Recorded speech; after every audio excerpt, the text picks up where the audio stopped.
Okay, so this one requires a fairly good understanding what composition of function is.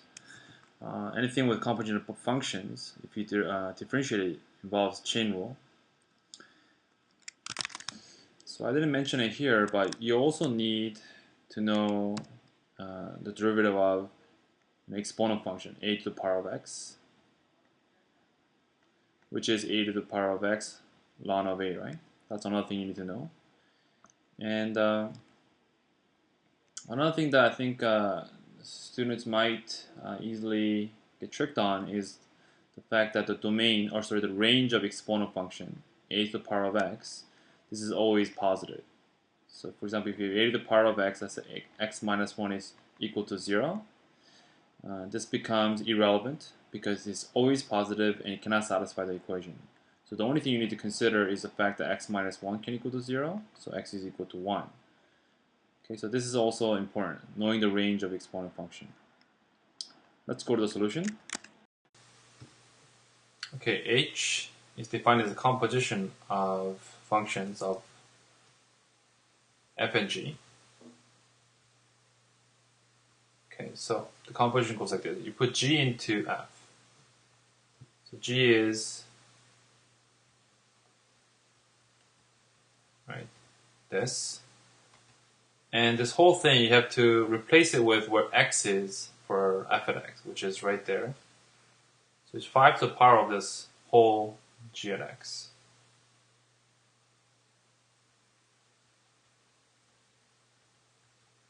Okay.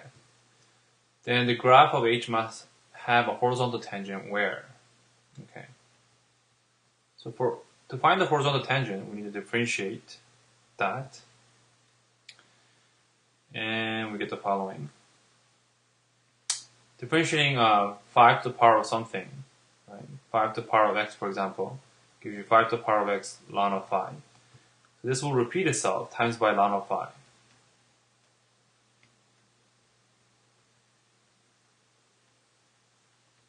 And then we have to chain it by the derivative of what we have on top, the g, right?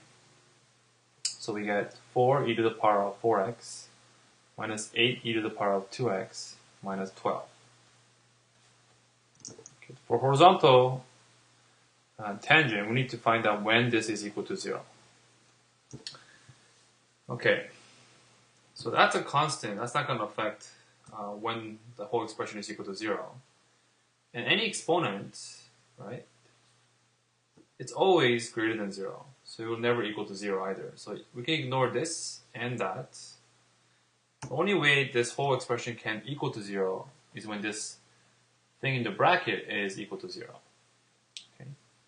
And the thing in the bracket, we can divide through by 4.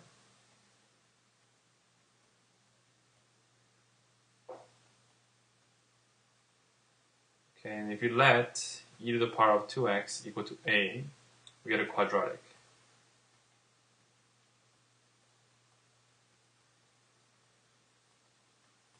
Okay, so then we get e to the power of 2x is either equal to 3 or negative 1.